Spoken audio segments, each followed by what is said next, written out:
Hello friends, welcome back to NVR updates YouTube channel. PGCET 2024 ಅಪ್ಡೇಟ್ಗೆ ಸ್ವಾಗತ. ಇವತ್ತಿನ ಈ ವಿಡಿಯೋದಲ್ಲಿ ಒಂದು ಲಾಸ್ಟ್ ಡೇಟ್ ಆದರೆ ಚಾಯ್ಸ್ ಎಂಟ್ರಿಗೆ, ಹಾಗೆ ಫೀಸ್ ಪೇಮೆಂಟ್ಗೆ, ಹಾಗೆ ಒಂದು ಕಾಲೇಜ್ಗೆ ಜಾಯ್ನಿಂಗ್ ಆಗೋಕ್ಕೆ ಒಂದು ಲಾಸ್ಟ್ ಡೇಟ್ನಾದರೆ ಮತ್ತೆ ಎಕ್ಸ್ಟೆಂಡ್ ಆದರೆ ಮಾಡಿದ್ದಾರೆ. ಅದ್ರ ಬಗ್ಗೆ ಮಾರ್ನಿಂಗು ಒಂದು ವಿಡಿಯೋ ಆದರೆ ಮಾಡಿ ತಿಳಿಸ್ಕೊಟ್ಟಿದ್ದೆ. ಆಫೀಸಲ್ಲಿ ಇದ್ದಿದ್ದರಿಂದ ಸ್ವಲ್ಪ ಕ್ಲಿಯರಾಗಿ ಎಕ್ಸ್ಪ್ಲೇನ್ ಮಾಡೋಕ್ಕಾಗಿರಲಿಲ್ಲ. ಆಡಿಯೋ ಕ್ವಾಲಿಟಿ ಹಾಗೆ ವಾಯ್ಸ್ ಆದರೆ ಕ್ಲಿಯರ್ ಇಲ್ಲ. ಒಂದು ವಿಡಿಯೋ ಆಗಿ ಡೀಟೇಲ್ಡಾಗಿ ಎಕ್ಸ್ಪ್ಲೇನ್ ಮಾಡಿ ಅಂತ ಕೇಳ್ತಿದ್ರು. ಅದಕ್ಕೆ ಈ ವಿಡಿಯೋದಲ್ಲಿ ಅದ್ರ ಜೊತೆಗೆ ಇನ್ನೂ ಚಾಯ್ಸ್ ಎಂಟ್ರಿ ಆದರೆ ನಾವು ಮಾಡಿದ್ದೀರಿ, ಅದನ್ನು ಮತ್ತೆ ಚೇಂಜಸ್ ಆದರೆ ಮಾಡ್ಬೋದಾ ಅಂತ ಕೇಳ್ತಿದ್ದಾರೆ. ನಾವು ಪ್ರೀವಿಯಸ್ ಆಗಿ ಚಾಯ್ಸ್ 2 ಕೊಟ್ಟಿದ್ರಿ, ಈಗ ಚಾಯ್ಸ್ 1 ಮಾಡಬೇಕು, ಹಾಗೆ ಚಾಯ್ಸ್ 3 ಕೊಟ್ಟಿದ್ರಿ, ಚಾಯ್ಸ್ 1 ಮಾಡಬೇಕು ಅಂತ ಈ ರೀತಿ ಆದರೆ ಕೇಳ್ತಿದ್ದಾರೆ. ಕೆಲವೊಂದು ವಿದ್ಯಾರ್ಥಿಗಳಾದರೆ ಚಾಯ್ಸ್ 2 ಕೊಟ್ಟಿರೋ ವಿದ್ಯಾರ್ಥಿಗಳು ಫೀಸ್ ಆದರೆ ಪೇ ಮಾಡಿದ್ದಾರೆ, ಆದರೆ ನಮಗೆ KE ವೆಬ್ಸೈಟಲ್ಲಾದರೆ ರಿಫ್ಲೆಕ್ಟ್ ಆಗ್ತಿಲ್ಲ. ನಾವು ಯಾವ ರೀತಿ ಆದರೆ ಕನ್ಫರ್ಮೇಷನ್ ಮಾಡ್ಕೋಬೇಕು ಅಂತ ಕೇಳ್ತಿದ್ದಾರೆ. ಇನ್ನು ಕೆಲವೊಂದು ವಿದ್ಯಾರ್ಥಿಗಳು ನಾವು ಈಗಾಗಲೇ ಚಾಯ್ಸ್ 1 ಆದರೆ ಕೊಟ್ಬಿಟ್ಟಿದ್ರಿ, ಈಗ ಚಾಯ್ಸ್ ಎಂಟ್ರಿನ ಎಡಿಟ್ ಮಾಡೋಕ್ಕಾದರೆ ಕಾಲಾವಕಾಶ ಆದರೆ ಇಲ್ಲ, ನಮಗೆ ಈಗ ಕಾಲೇಜ್ ಆದರೆ ಇಷ್ಟ ಇಲ್ಲ, ನಾವು ಕಾಲೇಜ್ನ ಸೀಟ್ನ ಸರೆಂಡರ್ ಮಾಡಿದರೆ ನಮಗೆ ಫೀಸ್ ಆದರೆ ವಾಪಸ್ ಆಗ್ತಾರಾ, ಫೀಸ್ನ ರೀಫಂಡ್ ಆದರೆ ಮಾಡ್ತಾರಾ, ಅದರದ್ದು ಪ್ರೋಸೆಸ್ ಆದರೆ ಯಾವ ರೀತಿ ಇರುತ್ತೆ ಅಂತ ತಿಳಿಸ್ಕೊಡಿ ಅಂತ ಕೇಳ್ತಿದ್ದಾರೆ. ಹಾಗೆ ಜಾಯ್ನಿಂಗ್ ರಿಪೋರ್ಟ್ ಬಗ್ಗೆ ಆದರೆ ಒಂದು ವಿಡಿಯೋ ಆದರೆ ಸಪ್ರೇಟಾಗಿ ಮಾಡಿ ತಿಳಿಸ್ಕೊಟ್ಟಿದೆ. ಅದರಲ್ಲಿ ಕೆಲವೊಂದು ವಿದ್ಯಾರ್ಥಿಗಳಾದರೆ SC ST ವಿದ್ಯಾರ್ಥಿಗಳಿಗಾದರೆ ನಾವು ಒಂದು 500 ಅಷ್ಟೇ ಪೇ ಮಾಡಿದ್ರಿ, ಎಕ್ಸ್ಟ್ರಾ ಫೀಸ್ ಏನೂ ಪೇ ಮಾಡಿಸ್ಕೊಂಡಿಲ್ಲ, ಒಂದು ಲೈಬ್ರರಿ ಫೀಸು ಅಷ್ಟೇ ಪೇ ಮಾಡಿಸ್ಕೊಂಡಿದ್ದಾರೆ, ನಾವು ನೋ ಅಂತ ಕೊಡ್ಬೋದಾ ಇಲ್ಲ ಎಸ್ ಅಂತ ಕೊಡಬೇಕಾ ಅಂತ ಕೇಳಿದ್ದಾರೆ. ಹಾಗೆ ಕೆಲವೊಂದು ಪ್ರೈವೇಟ್ ಇನ್ಸ್ಟಿಟ್ಯೂಷನ್ಸಲ್ಲಿ KE ಫೀಸ್ ಜೊತೆಗೆ ಒಂದು 50,000 1 ಲ್ಯಾಕು ಹಾಗೆ 30,000 ಎಲ್ಲ ಕಟ್ಸ್ಕೊಂಡಿದ್ದಾರೆ. ನಮಗೆ ಎಕ್ಸ್ಟ್ರಾ ನಾವು ಎಷ್ಟು ಅಮೌಂಟ್ ಆದರೆ ಮೆನ್ಷನ್ ಮಾಡಬೇಕು ಅಂತ ಜಾಯ್ನಿಂಗ್ ರಿಪೋರ್ಟ್ ಬಗ್ಗೆನೂ ಈ ರೀತಿ ಕೆಲವೊಂದು ಡೌಟ್ಸ್ ಆದರೆ ಕೇಳಿದ್ದಾರೆ. ಅದ್ರ ಬಗ್ಗೆ ಎಲ್ಲನೂ ನಾನು ಈ ವಿಡಿಯೋಲ್ಲಾದರೆ ಡೀಟೇಲ್ಡಾಗಿ ತಿಳಿಸ್ಕೊಡ್ತೀನಿ. ಅದಕ್ಕೂ ಮುನ್ನ ನಮ್ಮ ಚಾನಲ್ಗೆ ಇನ್ನೂ ಯಾರು ಸಬ್ಸ್ಕ್ರೈಬ್ ಆಗಿಲ್ಲೋ ಸಬ್ಸ್ಕ್ರೈಬ್ ಆಗಿ, ಹಾಗೆ ವಿಡಿಯೋ ಇನ್ಫಾರ್ಮೇಟಿವ್ ಅನಿಸಲಿ ತಪ್ಪದೇ ವಿಡಿಯೋಗಾದರೆ ಒಂದು ಲೈಕ್ ಆದರೆ ಮಾಡಿ. ಇದರಿಂದ ನಿಮಗೆ ಕಂಟಿನ್ಯೂಸ್ ಆಗಿ ಕೌನ್ಸ್ಲಿಂಗ್ ಅಪ್ಡೇಟ್ಸು ಸಿಗ್ತಾ ಹೋಗುತ್ತೆ. ಇದಾದ ನಂತರ ನಿಮಗೆ ಸ್ಕಾಲರ್ಶಿಪ್ ವಿಡಿಯೋ ಹಾಗೆ ಗೌರ್ಮೆಂಟ್ ಹಾಸ್ಟೆಲ್ ರಿಲೇಟೆಡ್ ಅಪ್ಡೇಟ್ಸು ಬರ್ತಾ ಇರುತ್ತೆ ನಮ್ಮ ಚಾನಲಲ್ಲಿ. ಸೊ ದಯವಿಟ್ಟು ಇನ್ನೂ ಯಾರಾದರೂ ಸಬ್ಸ್ಕ್ರೈಬ್ ಆಗಿಲ್ಲ ಅಂದರೆ ಸಬ್ಸ್ಕ್ರೈಬ್ ಆಗಿ, ಹಾಗೆ ವಿಡಿಯೋನ ಲೈಕ್ ಮಾಡಿ, ವಿಡಿಯೋನಾದರೆ ನೋಡಿ. ಇನ್ನೂ ನಿಮ್ಮ ಫ್ರೆಂಡ್ಸ್ ಯಾರಾದರೂ ಚಾಯ್ಸ್ ಎಂಟ್ರಿ ಹಾಗೆ ಫೀಸ್ನ ಪೇ ಮಾಡಿಲ್ಲ ಅಂದರೆ ಅವ್ರಿಗೂ ತಿಳಿಸ್ಕೊಡಿ, ಶೇರ್ ಮಾಡಿ ವಿಡಿಯೋನ. ಇಲ್ಲ ನಾನು ಈಗಾಗಲೇ ಕಮ್ಯುನಿಟಿ ಪೋಸ್ಟ್ ಎಲ್ಲ ಹಾಕಿ ತಿಳಿಸ್ಕೊಟ್ಟಿದ್ದೀನಿ, ಇನ್ನೂ ಯಾರಾದರೂ ಮಿಸ್ ಮಾಡ್ಕೊಂಡಿದ್ರೆ ನಿಮ್ಮ ಟೆಲಿಗ್ರಾಮ್ ಚಾನಲ್ಸಲ್ಲಿ ಹಾಗೆ ಒಂದು ಕಾಲೇಜ್ ಗ್ರೂಪ್ಸ್ ಇದ್ದರೆ ನಿಮ್ಮ ಫ್ರೆಂಡ್ಸ್ಗೆ ಇಂಟಿಮೇಟ್ ಆದರೆ ಮಾಡಿ. ಮತ್ತೆ ಲಾಸ್ಟ್ ಡೇಟ್ನ ಎಕ್ಸ್ಟೆಂಡ್ ಮಾಡಲ್ಲ, ಈಗಾಗಲೇ ಮಾಡಿರೋದೇ ಒಂದು ಹೆಚ್ಚು. ಲಾಸ್ಟ್ ಇಯರು ಅಷ್ಟೇ ಒಂದು ಫ್ಯೂ ಅವರ್ಸ್ ಅಷ್ಟೇ ಕೊಟ್ಟಿದ್ದರು, ಈ ವರ್ಷವೂ ಹಾಗೆ ಇವತ್ತು 6 PM ಆದರೆ ಟೈಮ್ ಇದೆ, ಚಾಯ್ಸ್ ಎಂಟ್ರಿ ಆದರೆ ಮುಗಿಸ್ಕೊಳ್ಳಿ. ಆದರೆ ಈಗಾಗಲೇ ಯಾರೆಲ್ಲ ಚಾಯ್ಸ್ ಎಂಟ್ರಿ ಕೊಟ್ಟಿಲ್ವೋ ಅಂಥ ವಿದ್ಯಾರ್ಥಿಗಳು ಮಾತ್ರ ಚಾಯ್ಸ್ ಎಂಟ್ರಿ ಆದರೆ ಮಾಡೋಕ್ಕೆ ಬರುತ್ತೆ. ಈಗಾಗಲೇ ನೀವು ಚಾಯ್ಸ್ ಎಂಟ್ರಿ ಕೊಟ್ಟು ನಾವು ಚಾಯ್ಸ್ ಎಂಟ್ರಿನ ಚೇಂಜ್ ಮಾಡಬೇಕು ಅಂದರೆ ಬರೋದಿಲ್ಲ. ಅದಕ್ಕೆ ನಾನು ಪ್ರೀವಿಯಸ್ ವೀಡಿಯೋಸಲ್ಲೂ ತಿಳಿಸ್ಕೊಡ್ತಾ ಇದ್ದಿದ್ದು ಚಾಯ್ಸ್ ಎಂಟ್ರಿ ಅನ್ನೋದು ಇಂಪಾರ್ಟೆಂಟ್ ಪಾರ್ಟು ಕೌನ್ಸ್ಲಿಂಗಲ್ಲಿ ಪ್ರೊಸೆಸ್ಸಲ್ಲಿ ಅಂತ. ನಿಮ್ಮ ಪೇರೆಂಟ್ಸು ಹಾಗೆ ಫ್ರೆಂಡ್ಸ್ ಜೊತೆ ಎಲ್ಲ ಡಿಸ್ಕಸ್ ಮಾಡಿ, ಒನ್ಸ್ ನೀವು ಕನ್ಫರ್ಮ್ ಆಗಿ ಆ ಸೀಟು ಸ್ಯಾಟಿಸ್ಫೈ ಇದೆ ಅಂದರೆ ಮಾತ್ರ ಚಾಯ್ಸ್ 1 ಕೊಡಿ, ಹಾಗೆ ಚಾಯ್ಸ್ 2 ಈ ರೀತಿ ಅಂತ ಚಾಯ್ಸ್ ಎಂಟ್ರಿ ಬಗ್ಗೆ ವಿಡಿಯೋ ಮಾಡಿದಾಗ ಡೀಟೇಲ್ಡ್ ವಿಡಿಯೋಲ್ಲಿ ಅದರಲ್ಲಿ ಕ್ಲಿಯರಾಗಿ ಮೆನ್ಷನ್ ಮಾಡಿ ತಿಳಿಸ್ಕೊಟ್ಟಿದ್ದೆ.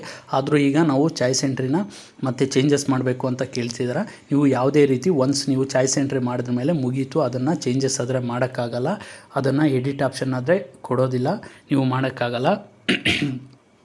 ಇನ್ನು ಫೀಸ್ ಪೇಮೆಂಟ್ ಮಾಡೋಕ್ಕೆ ನಿಮಗೆ 22/11/2024 ನಾಳೆ 2 ಗಂಟೆವರೆಗೂ ಆದರೆ ಟೈಮ್ ಇದೆ. ಅಷ್ಟರೊಳಗಡೆ ಇನ್ನೂ ಯಾರಾದರೂ ಫೀಸ್ ಪೇ ಮಾಡಿಲ್ಲ ಅಂದರೆ ನೀವು ಪೇ ಮಾಡಿ, ಚಾಯ್ಸ್ ಎಂಟ್ರಿ ಮಾಡಿಲ್ಲ ಅಂದರೂ ಮಾಡಿ. ಹಾಗೆ ಕಾಲೇಜ್ಗೆ ರಿಪೋರ್ಟ್ ಮಾಡೋಕ್ಕೆ 23/11/2024 5:15 ಆದರೆ ನಿಮಗೆ ಟೈಮ್ ಇದೆ. ಟಿಲ್ 5:30 23/11/2024 ಒಳಗಡೆ ನೀವು ಕಾಲೇಜ್ಗಾದರೆ ರಿಪೋರ್ಟ್ ಆಗಬೇಕಾಗುತ್ತೆ. ಅದರದ್ದು ಡಾಕ್ಯುಮೆಂಟ್ಸ್ ರಿಲೇಟೆಡ್ ವಿಡಿಯೋ ನಾನು ಲಿಂಕ್ ಡಿಸ್ಕ್ರಿಪ್ಷನಲ್ಲಿ ಕೊಟ್ಟಿರ್ತೀನಿ, ಯಾರಾದರೂ ಇನ್ನೂ ನೋಡಿಲ್ಲ ಅಂದರೆ ನೋಡಿ, ಯಾವ್ಯಾವ ಡಾಕ್ಯುಮೆಂಟ್ಸ್ನ ಕಾಲೇಜ್ಗೆ ತೊಗೊಂಡು ಹೋಗಬೇಕು ಅಂತ.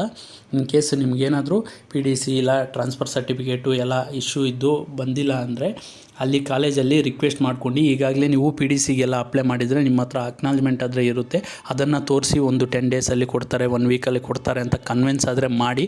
ನಿಮ್ಮ ಒರಿಜಿನಲ್ ಮಾರ್ಕ್ಸ್ ಕಾರ್ಡ್ಸ್ ಇದ್ದರೆ ಡಿಗ್ರಿ ಅಕ್ಸೆಪ್ಟ್ ಆದರೆ ಮಾಡ್ಕೋತಾರೆ, ಇಲ್ಲ ಟ್ರಾನ್ಸ್ಕ್ರಿಪ್ಟು ಏನಾದರೂ ಇದ್ದರೆ ನಿಮ್ಮ ಹತ್ರ ತೋರಿಸಿ ರಿಕ್ವೆಸ್ಟ್ ಮಾಡಿ. ಕಾಲೇಜಲ್ಲಾದರೆ ಅಕ್ಸೆಪ್ಟ್ ಮಾಡ್ತಾರೆ, ಟೈಮ್ ಆದರೆ ಸ್ವಲ್ಪ ಕೊಡ್ತಾರೆ. PDC ಇಲ್ಲ ಅಂತ ನೀವು ಅಡ್ಮಿಷನ್ಗೆ ಹೋಗ್ದಿರ ಆದರೆ ಇರಬೇಡಿ. ರಿಸಲ್ಟ್ಸ್ ಬಂದಿಲ್ಲ ಅಂದರೆ ನೀವು ಏನೂ ಮಾಡೋಕ್ಕಾಗಲ್ಲ, ರಿಸಲ್ಟ್ಸು ಕನ್ಫರ್ಮ್ ಆಗಿ ಬಂದಿರಲೇಬೇಕಾಗುತ್ತೆ. ಇನ್ನು ಕೆಲವೊಂದು ವಿದ್ಯಾರ್ಥಿಗಳಾದರೆ ಈಗಾಗಲೇ ಚಾಯ್ಸ್ ಎಂಟ್ರಿ ಮಾಡಿಬಿಟ್ಟು ಚಾಯ್ಸ್ 1 ಆದರೆ ಕೊಟ್ಟು ಫೀಸ್ ಎಲ್ಲ ಪೇ ಮಾಡಿಬಿಟ್ಟಿದ್ದಾರೆ. ಈಗ ನಮಗೆ ಆ ಕಾಲೇಜ್ ಹತ್ರ ಹೋಗಿ ನೋಡಿದ್ರಿ, ನಮಗೆ ಆ ಎನ್ವಿರಾನ್ಮೆಂಟ್ ಎಲ್ಲ ಇಷ್ಟ ಆಗಲಿಲ್ಲ, ಕಾಲೇಜ್ ಆದರೆ ಬೇಡ ಅನಿಸ್ತಿದೆ, ನಾವು ರೀಫಂಡ್ ಆದರೆ ಮಾಡ್ಕೋಬೇಕಾ ಅಂತ ಕೇಳ್ತಿದ್ದಾರೆ. ಮಾಡ್ಕೋಬೋದಾ ಅಂತ ಕೇಳ್ತಿದ್ದಾರೆ. ನೋಡಿ, ನಿಮಗೆ ಇಷ್ಟ ಇಲ್ಲ ಅಂದರೆ KEಯಲ್ಲಿ ಸೀಟ್ ಸರೆಂಡರ್ ಆಪ್ಷನ್ ಅಂತ ಎಲ್ಲ ಯೂಶಲಿ ಒಂದು ಸೆಕೆಂಡ್ ರೌಂಡ್ ಮುಗಿದ ನಂತರ ನಿಮಗೆ KEಯಲ್ಲಾದರೆ ಒಂದು ಲಿಂಕ್ ಆದರೆ ಎನೇಬಲ್ ಮಾಡ್ತಾರೆ. ಅಲ್ಲಿ ನಿಮಗೆ ಸೀಟ್ ಇಷ್ಟ ಇಲ್ಲ ಅಂದರೆ ಸರೆಂಡರ್ ಮಾಡ್ಬೋದು. ಅದಾದ ನಂತರ ನಿಮಗೆ ಒಂದು 5,000 ಅಮೌಂಟ್ ಆದರೆ ಕಟ್ ಮಾಡಿಕೊಂಡು ಒಂದು ಪೆನಾಲ್ಟಿ ಥರ, ಇನ್ನು ಉಳಿದಿದ್ದ ಅಮೌಂಟು ನಿಮ್ಮ ಬ್ಯಾಂಕ್ ಖಾತೆಗೆ ಆದರೆ ಹಾಕ್ತಾರೆ. ಈಗಾಗಲೇ ಒಂದು ಆಪ್ಷನ್ ಎಂಟ್ರಿ ಲಾಗಿನ್ನಲ್ಲಿ ನಿಮ್ಮ ಬ್ಯಾಂಕ್ ಡೀಟೇಲ್ಸ್ ಆದರೆ ಕೇಳಿದೆಯಲ್ಲ, ಅದನ್ನು ಒಮ್ಮೆ ಫಿಲ್ ಮಾಡಿ. ಒಂದು ಈ ವರ್ಷದಿಂದ ಹಾಗೆ ಆಪ್ಷನ್ ಎಂಟ್ರಿ ಲಿಂಕಲ್ಲೇ ಬಿಟ್ಟಿದ್ದಾರೆ, ಅದನ್ನಾದರೆ ಫಿಲ್ ಮಾಡಿ ಬ್ಯಾಂಕ್ ಡೀಟೇಲ್ಸ್ ಎಲ್ಲ ಕೊಡಿ ನಿಮ್ಮದು. ಹಾಗೆ ಒಂದು ರೀಫಂಡ್ ಲಿಂಕ್ ಆದರೆ ಎನೇಬಲ್ ಆಗುತ್ತೆ. ಎಲ್ಲ ರೌಂಡ್ಸು ಮುಗಿದ ನಂತರ ಫಸ್ಟ್ ರೌಂಡು ಹಾಗೆ ಸೆಕೆಂಡ್ ರೌಂಡು ನಂತರ ನಿಮಗೆ ಒಂದು 5,000 ಇಟ್ಕೊಂಡು ಇನ್ನು ಉಳಿದಿದ್ದ ಅಮೌಂಟ್ ಆದರೆ ಹಾಕ್ತಾರೆ. ಇಲ್ಲ ನೀವು ಡೈರೆಕ್ಟಾಗಿ ಒಮ್ಮೆ KEಗಾದರೆ ಭೇಟಿ ನೀಡಬೇಕಾಗುತ್ತೆ. 18th cross ಮಲ್ಲೇಶ್ವರಮಲ್ಲಿ. ಅಲ್ಲಾದರೆ ಕೇಳಿ ಒಂದು ಸರಿ ಕ್ವಿಟ್ ಆಗ್ತಿದ್ದೀರಿ ಅಂತ. ಯಾಕಂದರೆ ಇನ್ನೂ ಒಂದು ರೌಂಡ್ ಇರೋದ್ರಿಂದ ನೀವೇನಾದರೂ ನೆಕ್ಸ್ಟ್ ರೌಂಡ್ ಪಾರ್ಟಿಸಿಪೇಟ್ ಮಾಡ್ಬೋದು ಮಾಡಬೇಕು ಅಂದರೂ ಅಲ್ಲಾದರೆ ತಿಳಿಸ್ಕೊಡ್ತಾರೆ ನಿಮಗೆ. ಸೀಟ್ನ ಸರೆಂಡರ್ ಮಾಡಬೇಕು ಎಲ್ಲ. ನೀವು ಈಗ ಚಾಯ್ಸ್ 1 ಕೊಟ್ಬಿಟ್ಟಿದ್ರೆ ಆ ಸೀಟ್ನ ನೀವು ಫೀಸ್ ಪೇ ಮಾಡಿಲ್ಲ ಅಂದಿದ್ದರೆ ಆಟೋಮೆಟಿಕ್ಕಾಗಿ ಕ್ಯಾನ್ಸಲ್ ಆಗ್ತಿತ್ತು. ಈಗ ಪೇ ಮಾಡಿರೋದ್ರಿಂದ ನೀವು ಆ ಸೀಟು ಹಾಗೆ ಇರುತ್ತೆ. ಅದರಿಂದ ಒಂದು KEಗಾದರೆ ಕೇಳಿ ನೆಕ್ಸ್ಟ್ ರೌಂಡ್ ಏನಾದರೂ ಪಾರ್ಟಿಸಿಪೇಟ್ ಮಾಡಬೇಕಾದ್ರೆ ಒಂದು ಅವಕಾಶ ಆದರೆ ಕೊಡಿ ಅಂತ ರಿಕ್ವೆಸ್ಟ್ ಮಾಡಿದ್ರೆ ಕೊಡ್ತಾರೆ. ಇನ್ನೂ ಬೆಟರ್ ಕಾಲೇಜ್ ಏನಾದರೂ ಬೇಕಾಗಿದ್ದರೆ, ಈಗ ಚಾಯ್ಸ್ ಎಂಟ್ರಿನ ಚೇಂಜ್ ಮಾಡಬೇಕಾಗಿದ್ದರೆ ಅಷ್ಟೇ. ಇನ್ನು ನೀವು ನಮ್ಮ KE ಕಡೆಯಿಂದ ನಾವು ಪ್ರೋಸೆಸ್ನ ಕ್ವಿಟ್ ಮಾಡಿ ಮ್ಯಾನೇಜ್ಮೆಂಟ್ ಸೀಟ್ಗೆ ಎಲ್ಲ ಹೋಗ್ತೀರಿ, ನಮಗೆ PGCET ಕೌನ್ಸ್ಲಿಂಗ್ ಏನು ಬೇಡ ಅನ್ನೋರು ಮಾತ್ರ ವೆಯ್ಟ್ ಮಾಡಿ. ನಿಮಗೆ ಸೀಟ್ ಸರೆಂಡರ್ ಲಿಂಕ್ ಆದರೆ ಎನೇಬಲ್ ಆಗುತ್ತೆ KE ವೆಬ್ಸೈಟಲ್ಲಿ. ಆಗ ಫಿಲ್ ಮಾಡಿದರೆ ಡೀಟೇಲ್ಸು ನಿಮಗೆ ಅಮೌಂಟು ರೀಫಂಡ್ ಆದರೆ ಆಗುತ್ತೆ. ಇನ್ನು ಕೆಲವೊಂದು ಚಾಯ್ಸ್ 2 ವಿದ್ಯಾರ್ಥಿಗಳಿಗಾದರೆ ಫೀಸ್ ಪೇ ಮಾಡಿದ್ರಿ ಸರ್, ನಾವು ನಿನ್ನೆ ಮಾಡಿದರೆ ಹಾಗೆ 2 ಅವರ್ಸ್ ಆಯಿತು, ಇನ್ನು KEಯಲ್ಲಾದರೆ ಕನ್ಫರ್ಮೇಷನ್ ಆದರೆ ಸಿಗ್ತಿಲ್ಲ, ನಮಗೆ ಯಾವುದೇ ರೀತಿ ಅಕ್ನಾಲ್ಜ್ಮೆಂಟ್ ಆದರೆ ಸಿಗ್ತಿಲ್ಲ ಅಂತ ಕೇಳ್ತಿರೋದು ವಿದ್ಯಾರ್ಥಿಗಳಿಗೆ. ನೀವು ಚಾಯ್ಸ್ 2 ಕೊಟ್ಟಿದ್ದರೆ ನಿಮಗೆ ಅಡ್ಮಿಷನ್ ಆರ್ಡ್ರ್ ಎಲ್ಲ ಬರೋದಿಲ್ಲ. ಡೈರೆಕ್ಟಾಗಿ KE ಫೀಸು ನಿಮ್ಮ ಏನಾದರೆ ಅಲರ್ಟ್ ಆಗಿರುತ್ತೋ ಕಾಲೇಜಲ್ಲಿ ಬ್ಯಾಲೆನ್ಸ್ ಫೀಸ್ ಹತ್ರ ನಿಮಗೆ 0 ತೋರಿಸಿದೆ ಅಂದರೆ ನಿಮ್ಮದು ಸಕ್ಸಸ್ ಆಗಿದೆ ಅಂತ.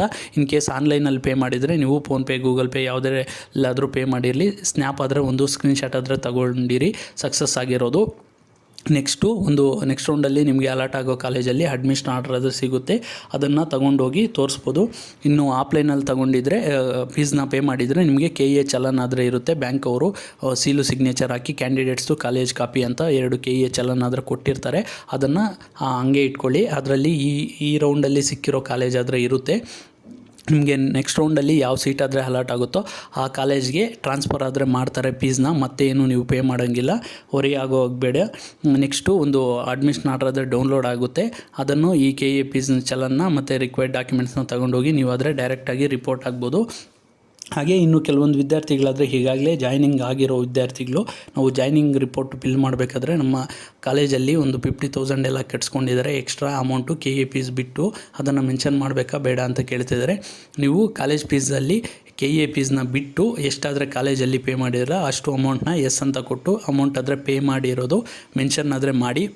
ಇನ್ನು SC ST ವಿದ್ಯಾರ್ಥಿಗಳು ಯಾರಾದರೂ ಪೇ ಮಾಡಿಲ್ಲ ಅಂದರೆ ಗೌರ್ಮೆಂಟ್ ಇನ್ಸ್ಟಿಟ್ಯೂಷನ್ಸಲ್ಲೆಲ್ಲ ಕೆಲವೊಂದು ಇನ್ಸ್ಟಿಟ್ಯೂಷನ್ಸಲ್ಲಿ ಕಟ್ಸ್ಕೊಳ್ಳಲ್ಲ. ಸೊ ಅಂಥ ವಿದ್ಯಾರ್ಥಿಗಳು ನೋ ಅಂತಲೇ ಹಾಕಿ, ನಿಮಗೆ ಅಲ್ಲಿ ಕಟ್ಸ್ಕೊಂಡಿದ್ರೆ ಎಸ್ ಅಂತ ಹಾಕಿ, ಇಲ್ಲಾಂದರೆ ನೋ ಅಂತಲೇ ಹಾಕಿ, ನಿಮಗೆ ಯಾವುದೇ ರೀತಿ ತೊಂದರೆ ಆಗೋದಿಲ್ಲ. ಆದರೆ ಜಾಯ್ನಿಂಗ್ ರಿಪೋರ್ಟ್ನ ಕಂಪಲ್ಸರಿ ಫಿಲ್ ಆದರೆ ಮಾಡಿ. ಈಗಾಗಲೇ ಯಾರೆಲ್ಲ ಅಡ್ಮಿಷನ್ ಆಗಿದ್ರೋ ಅವರಾದರೆ ಫಿಲ್ ಮಾಡಿ. ಇನ್ನೂ ಅಡ್ಮಿಷನ್ ಆಗೋರು ಅಷ್ಟೇ, ಮತ್ತು ನೆಕ್ಸ್ಟ್ ರೌಂಡಲ್ಲಿ ಅಡ್ಮಿಷನ್ ಆಗೋರು ಅಷ್ಟೇ. ನೀವು ಒಂದು 23rd ಈ ರೌಂಡಲ್ಲಿ ಅಡ್ಮಿಷನ್ ಆಗೋರಿಗೆ ಟೈಮ್ ಆದರೆ ಇದೆಯಲ್ಲ, ಅಲ್ಲಿ ತನಕ ನೀವು ಅಡ್ಮಿಷನ್ ಆದ ನಂತರ ಒನ್ಸು ಬಂದು KEಗೆ ರಿಪೋರ್ಟ್ ಆಗಿ, ಇಲ್ಲಾಂದರೆ ನಿಮ್ಮ ಸೀಟು ಕ್ಯಾನ್ಸಲ್ ಆಗುತ್ತೆ ಅಂತ ತಿಳಿಸ್ಕೊಟ್ಟಿದ್ದಾರೆ. ಆದರೆ ಒಮ್ಮೆ ನೀವು ಮರಿಬೇಡಿ, ಜಾಯ್ನಿಂಗ್ ರಿಪೋರ್ಟ್ನಾದರೆ ಫಿಲ್ ಮಾಡಿ. ಇನ್ನೂ ನಿಮಗೇನಾದರೂ ಡೌಟ್ಸ್ ಇದ್ದರೆ ಕಾಮೆಂಟ್ ಮುಖಾಂತರ ತಿಳಿಸಿ. ನೆಕ್ಸ್ಟು ಒಂದು ಈವ್ನಿಂಗು ಇಲ್ಲ ನಾಳೆ ಒಳಗಡೆ ನಿಮಗೆ ಸ್ಕಾಲರ್ಶಿಪ್ಪು ಯಾವ ರೀತಿ ಆದರೆ ರೀಫಂಡ್ ಮಾಡ್ಕೋಬೇಕು, ಸ್ಕಾಲರ್ಶಿಪ್ನ ಯಾವಾಗ ಅಪ್ಲೈ ಮಾಡಬೇಕು ಅಂತ ಕೆಲವೊಂದು ವಿದ್ಯಾರ್ಥಿಗಳದ್ದು November 30 ಆದರೆ ಇದೆಯಾ ಲಾಸ್ಟ್ ಡೇಟು, ನಾವು ಯಾವಾಗ ಅಪ್ಲೈ ಮಾಡಬೇಕು, ನಮ್ಮದು USN ಆದರೂ ತಗೋತಿಲ್ಲ ಅಂತ ಎಲ್ಲ ಕೇಳ್ತಿದ್ರು. ಅದ್ರ ಬಗ್ಗೆ ಒಂದು ಡೀಟೇಲ್ಡು ಸ್ಕಾಲರ್ಶಿಪ್ಪು ಹಾಗೆ ಗೌರ್ನಮೆಂಟ್ ಹಾಸ್ಟೆಲ್ಸ್ ರಿಲೇಟೆಡ್ ಅಪ್ಡೇಟ್ಸ್ದು ವಿಡಿಯೋ ಆದರೆ ಬರುತ್ತೆ. ದಯವಿಟ್ಟು ಚಾನಲ್ಗೆ ಇನ್ನೂ ಯಾರಾದರೂ ಸಬ್ಸ್ಕ್ರೈಬ್ ಆಗಿಲ್ಲ ಅಂದರೆ ಸಬ್ಸ್ಕ್ರೈಬ್ ಆಗಿ. That's all for this video. Keep watching NVR updates for more education and scholarship related updates. Thanks for watching guys.